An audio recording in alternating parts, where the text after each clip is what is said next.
Yo, what's up, everybody? Hey, thank y'all for visiting again, for checking out another episode of KaneSaid. I got a special guest in the house tonight, man. He's my boy. You know what I mean? We've been close for like 1,000 years, man. And he got a great message to the people. Man, he's the owner of Modern Day Fitness. My boy, Otis Leverette. How you doing, my dog? Man, I'm doing great, man. Doing great. Always blessed to be on the other side, man, and get a chance to be around people like you, man. People don't realize how far we go back, man. We were college roommates in junior college, man. We started this journey out a long time ago, man. Right, man. They don't know about the MGC days, baby. They don't know about that type stuff. Yep. So, Otis, man, give the people and let the people know who is Otis Leverette. Man, I like to think I'm just a humble brother, man, from a small town in South Georgia. I grew up in Americus, Georgia. And humble beginnings, man.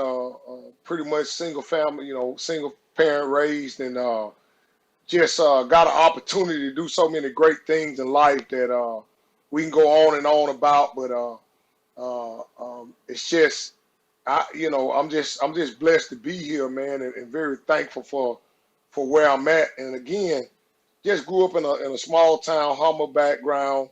Got a chance, of course, where me and you first met at to go play high school sports. Definitely was big on sports, and got an opportunity to get my life together after I had ended up going to junior college because just didn't get my work in high school. Thought it was a game for all these kids Right. out here that don't realize the power of education.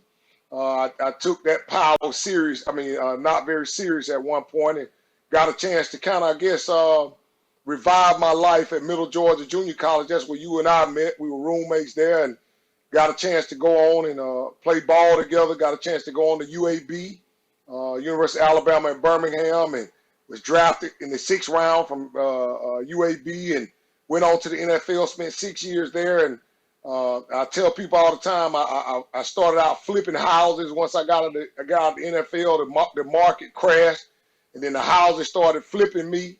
And so I got out of that business, and I went back to what I understood, which was athletics, and started training athletes. And that's what I've been doing. That's what brings us to this point right now. 14 years now in training athletes, primarily in the Birmingham area, but kind of been all over the country. And also too, been blessed to do quite a bit of motivational speaking. So kind of coupled with training athletes, mentoring athletes, and motivational speaking, and that's kind of how Modern Day Fitness was born. I also Okay. run a foundation called MDF Nation, which is a 501c3. With that particular arm of what I do, we educate athletes. You know, man, kind of, you know this from being an athlete. I feel like athletes are the most exploited human beings on the planet. And so what happens is, a guy goes somewhere, a girl goes somewhere and spend 4 years at a university, spend 3 or 4 years in the pros, and then somebody throw them out into real life, and they don't know how to live because they've not been properly educated to do anything other than run, jump, memorize plays, and someone tell them where to be at, what time, and what place. So Modern Day Fitness was set up to start educating athletes on how to transition out of sports, how to use sports wisely while they got the platform and the opportunity. So, I mean, MDF Nation. Let me correct that. That was what that was set up to do. The foundation arm, and of course, Modern Day Fitness was a arm that was set up to actually physically and mentally train athletes for the preparation to be able to play the sports at a high level. So that kind of brings us up to date with a small synopsis of who I am and what I kind of stand for. Okay. So, all right, big dog. So let's go back and talk about your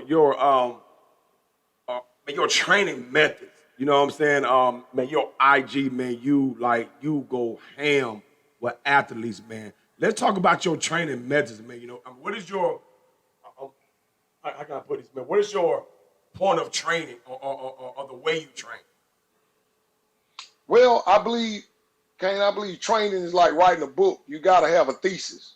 So the first thing that when I train, I've just come from being an athlete myself, and you've been there too. I've come to realize that, don't get me wrong, we're the new generation of kids, and there are certain things that have to change due to time. No one's no longer listening to CD players and 8 tracks anymore. We had to move on now. People are streaming music, YouTube, different things. So you can't totally be in the past, but you can't totally disregard the past. I tell kids all the time, the wheel is round in every vehicle you drive, whether it's a Lamborghini, whether it's a 1996 Honda, whether it's an old Toyota pickup truck, whether it's a Bugatti, the wheels are still round. So that lets us know that there are certain things we can outgrow. And yeah, you can put new features on a car, but you still got to have the wheels still got to be round for that car to move.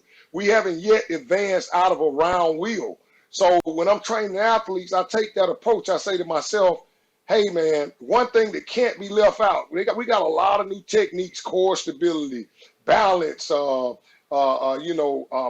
pliability training, plyometrics, you name it, man. There are so many things that have been incorporated in training that you and I were not exposed to. But if you leave out that one element, man, that's the element of the wheel. You can have all the skill you want on the planet, but if you don't have the wheel and the drive, then man, the chance of you making it in athletics, you can have all the skill that you want, but a lot of times you take a kid with a mediocre skill level that's downright tough and doggish and refuses to lose, he'll whoop a kid with a whole bunch of skill with no fight and no heart. And so I just believe, man, that there are certain things you can't take out of this thing. And even though some people may look at me and view me as a bit old-fashioned, but I just believe somewhere between the new school and the old school is the truth. So I try to incorporate them both in what I do. I dig that. I like that. Oh, the one time, man, you made a video, man. You was talking about people mistaking or overusing the word grind. Let's talk about that. Let's talk about what it means to you, man, to grind or when people use that term. Well, so many people talk about grinding from a comfortable place, Kane, and you really can't grind when you're comfortable. You got to be uncomfortable in your faith. You got to be uncomfortable in your actions. You got to be uncomfortable around the people and what they're asking of you. That's the only way you can truly grind. You can't really grind in confidence. Kind of what I was saying on that video is there are a lot of people that are working hard. I don't want to knock anybody, man. Kudos to you if you're out here working hard. But stop overusing the word grind, because in my opinion, a grinder is somebody that works in the dark. A grinder is somebody let's just use this pandemic. Instead of them trying to find a reason as to why not to do anything, a real grinder, whether he got to go out in the yard, whether he got to go down in the basement, whether he got to carry blocks and bricks around the yard, whether he got to do 1,000 push-ups a day, a grinder refuses to allow the situation to dictate how hard he works. A hard worker, a lot of times, hey, the gym ain't open, I'm not going to do anything today. But I work hard when the gym open because it's a convenient place in which to get work done. So I think a lot of times there's so many people, because we're in this social media deal, and everybody's only posting their best life. No one's really posting their downfall. So a lot of times we get caught up, man, trying to find the perfect hashtag, and we don't realize, man, it takes something out of you. A grinder walks off of faith, man. A grinder is a kid, you can tell him you redshirted him in college, and he's not going to look to transfer. He's going to figure out over the next year how to beat out everybody you said was better than him. He's not going to sit around and say, well, man, let me look for an easy way out so I can go work hard somewhere where I can see the light. A grinder works in a dark place. So that's kind of what I was kind of breaking down, the difference between a grinder and a hard worker on social media, because I just think it's an overused term. And you know what, though, man? I'm telling you what's crazy, man. I agree with that 100%, because a lot of times, I mean, using that word grinding sounds so good, big dog. It sounds good. It sounds like you putting in work. But do people really understand what it means to actually get dirty? And actually get dirty to actually have to go against, adversity.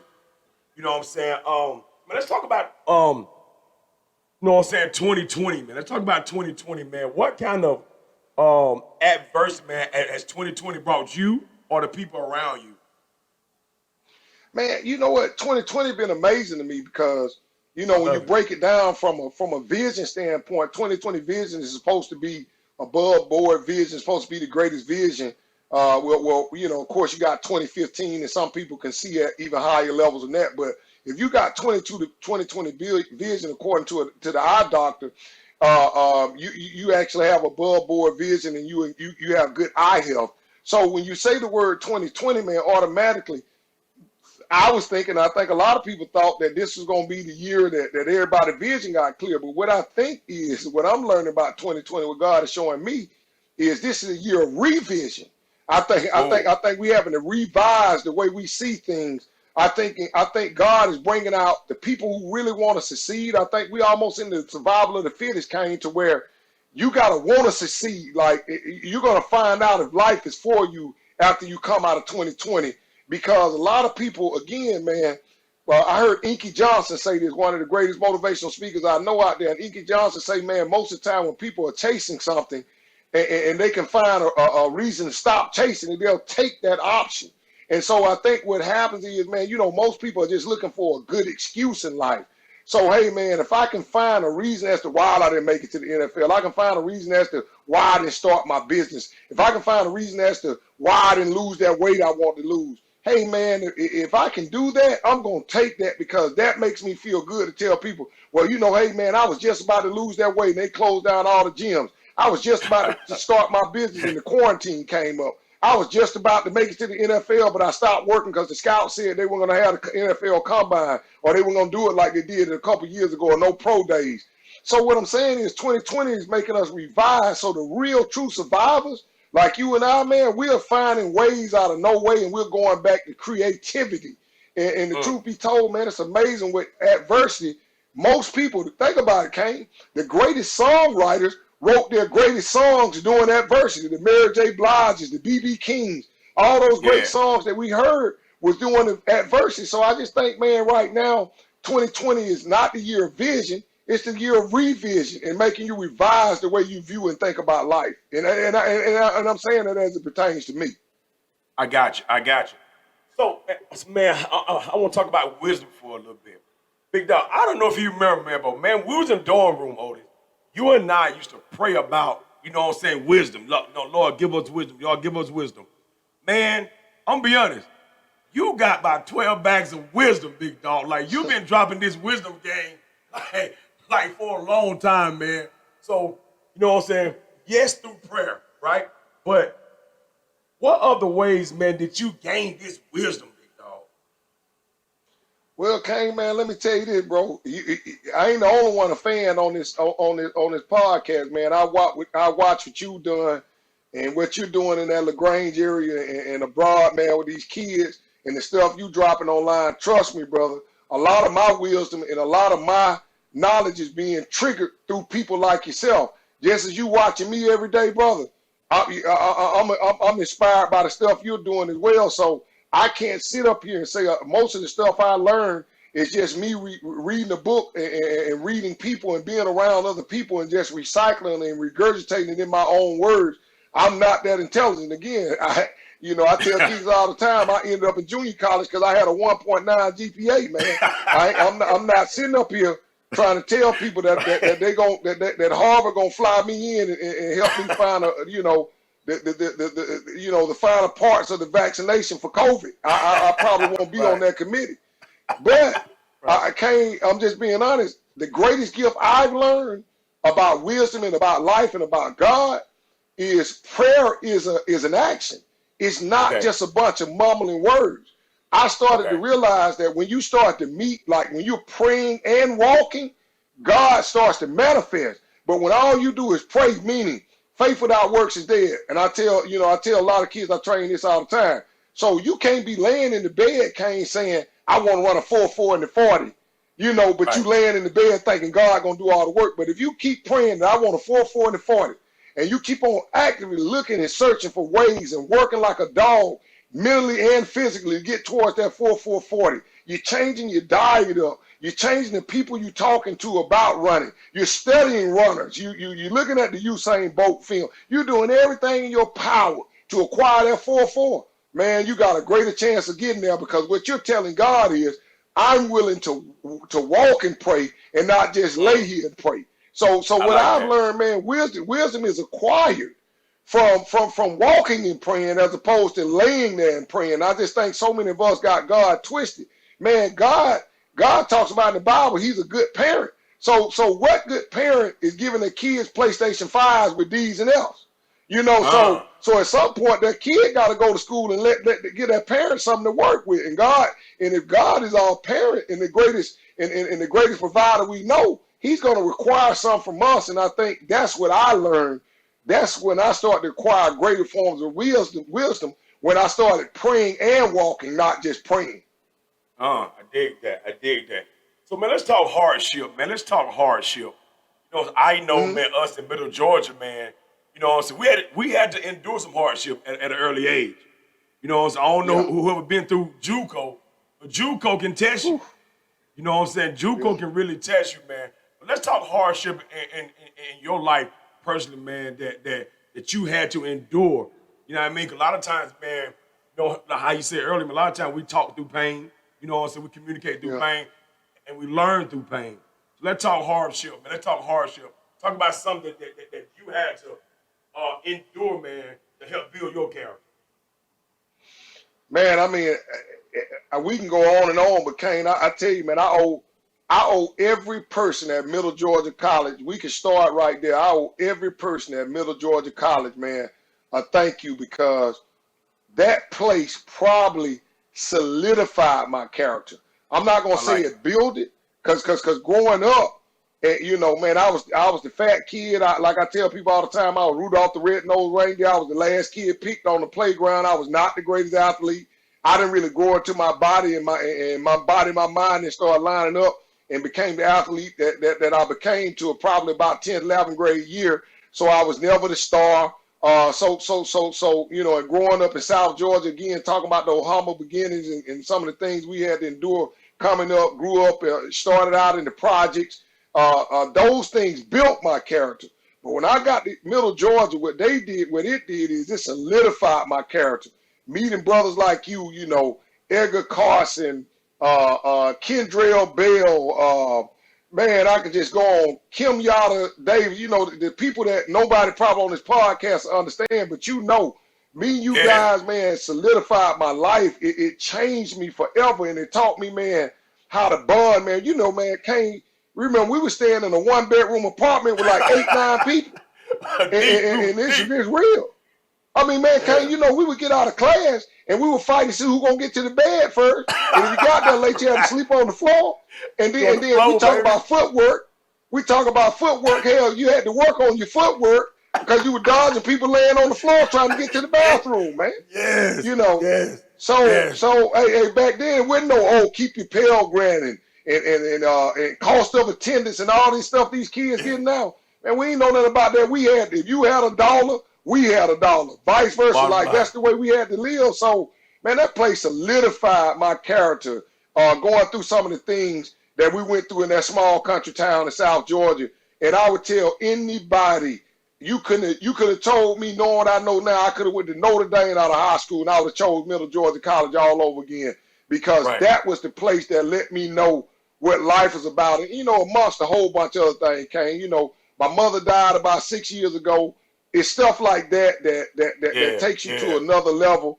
You know, been through a divorce. It's so many things that I can point to, but I just point to the main thing that I think, you know, and then, you know, just naturally having to lead that National Football League and saying, okay, after 6 years, somebody been thinking for you, telling you where to go, telling you what plays to run, giving you the game plan, telling you what time to be back here, how long to stay gone. And now it's like, all right, we're going to return your life. Good luck. And so that grew me up a lot. So it's a lot of things that contributed to my character.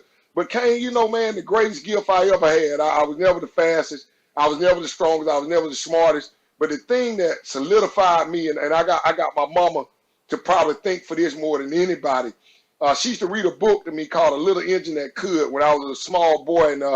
And in that book, that little engine man, he would always say, I think I can, I think I can, I think I can. And then he got to the point of the book where I know I can, I know I can. And he was pulling the whole train. And according to everybody around him, he wasn't big enough and strong enough to pull that train.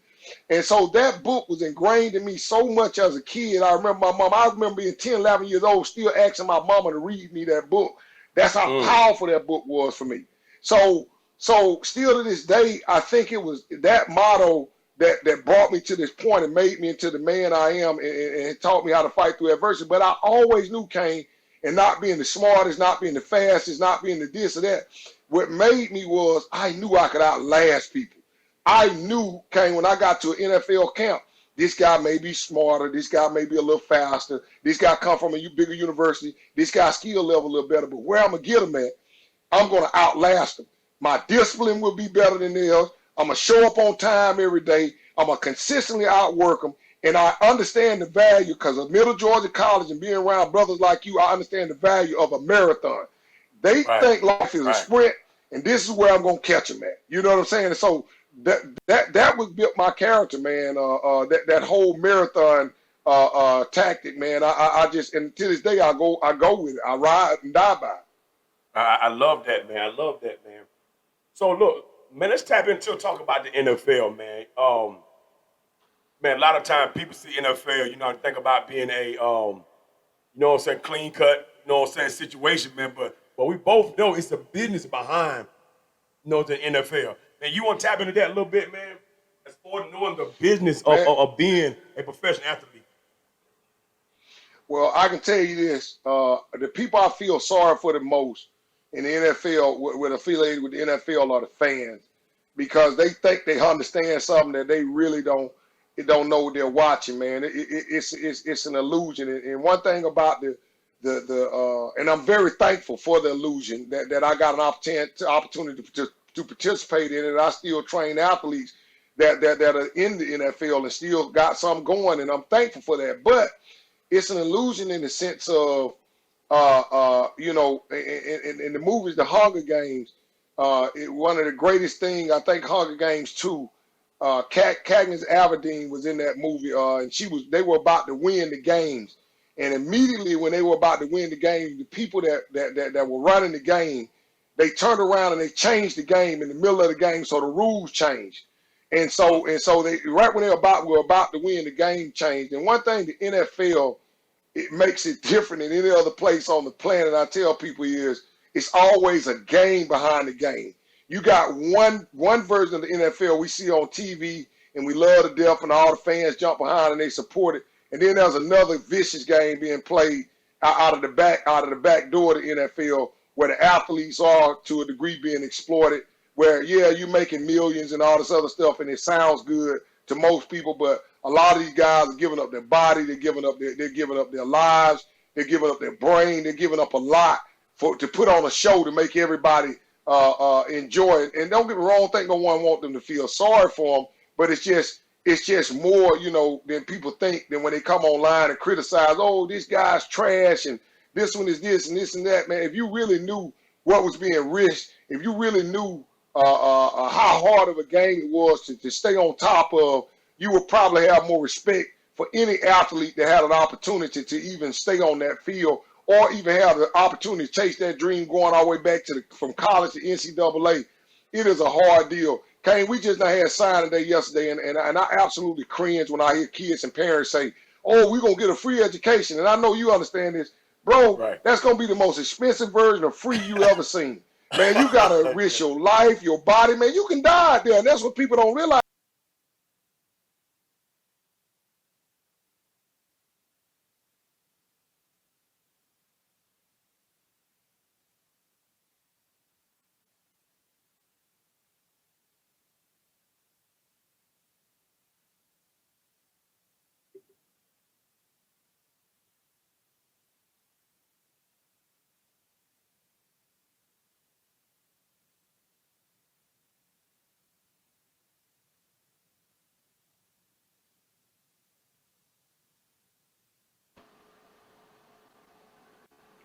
Big dog. Yeah, yeah. Okay. Your ears froze. Was it you back? You back? Okay, yeah. So you know, kind of what I was discussing about again after signing day. So many people, hey man, my son or my daughter got this free education, but man, this is gonna be the most expensive version of free you ever witnessed, man. You gotta give up your time. You gotta give up your body. You gotta give up Right. your friendships. You gotta give up relationships. Man, it's gonna be expensive, and that's what people don't realize. You're paying the ultimate price to be able to play these sports. And I just wish some of the people watching the sports will have a greater understanding when they go to these stadiums and boo and dog people out online and hide behind keyboards and some of the crap they say, man. If they really understood what the average athlete was going through to put on that show for them on Friday, Saturdays, and Sundays, they would just have a little more respect for the game, you know. So Right. that's kind of my take on the NFL and just sports in general. Yeah, yeah. So hold on, man. Let me ask you this, man. If you had an opportunity, okay, to say one thing, let's say, man, there's a million people listening right now, right? Man, you got one thing to say. What would it be to the people, man? One thing that would stick to them, man. What would that be? Wow, man. And I think I talked about it earlier, because when we talk about the people, we're talking beyond sports. Just in this 2020, and I know we're nearing the end, but I look at 2020 as almost a conundrum. I look at it almost as a collage. 2020 will last into 2021, if you will. It's greater than just the numerical year we're in. I'm talking about what is happening, the time, where we at on the timeline of life. The greatest thing I would leave with people is it's time to revise people some of the things we were taught in life. I think we're at a point in life where it's time to learn and unlearn. I think a lot of the things that we thought to be true right now, we're finding out are not necessarily the case. I tell people all the time, Kane, this one thing I would definitely leave with the people. Stop trying to change your problems from the outside in and change them from the inside out, because way too often we've been taught to deal with everything externally and not deal with everything internally. We've even been taught to look for God in the sky and in the bushes and at the church, when all actuality God is inside of us. And I think we just got to deal with our internal. I think that's what 2020 is trying to teach us. And again, I talked about the revision. I would tell people to start revising the way you view life a little bit, and start again approaching, overhauling yourself from the inside out and not the outside in. That would be the greatest thing I would leave with the people. Man, that awesome, big dog. Listen, man, it's always a pleasure, man, to link up with you, my G. Always a pleasure, Otis, man. You know what I mean? Thank you for just taking your time out, your busy schedule, man, just to drop gems, man, because you know what I mean? That's what you do on a daily basis. And, man, I appreciate you again, big dog. So, hey, Kane, hey, man, the feeling mutual, brother. I can't tell you how proud I am of you as a man, as a father, as a husband, as a trainer. Brother, you make me proud, man, and I appreciate you, man, because I need brothers like you to continue to inspire me and inspire the people, man. Nothing but love, man. I appreciate this opportunity. Man, appreciate you, big dog. Again, everybody, man, thank y'all for tuning in. And y'all know my slogan, man. The fame is free, but the grind costs. Next time, baby, zip them up.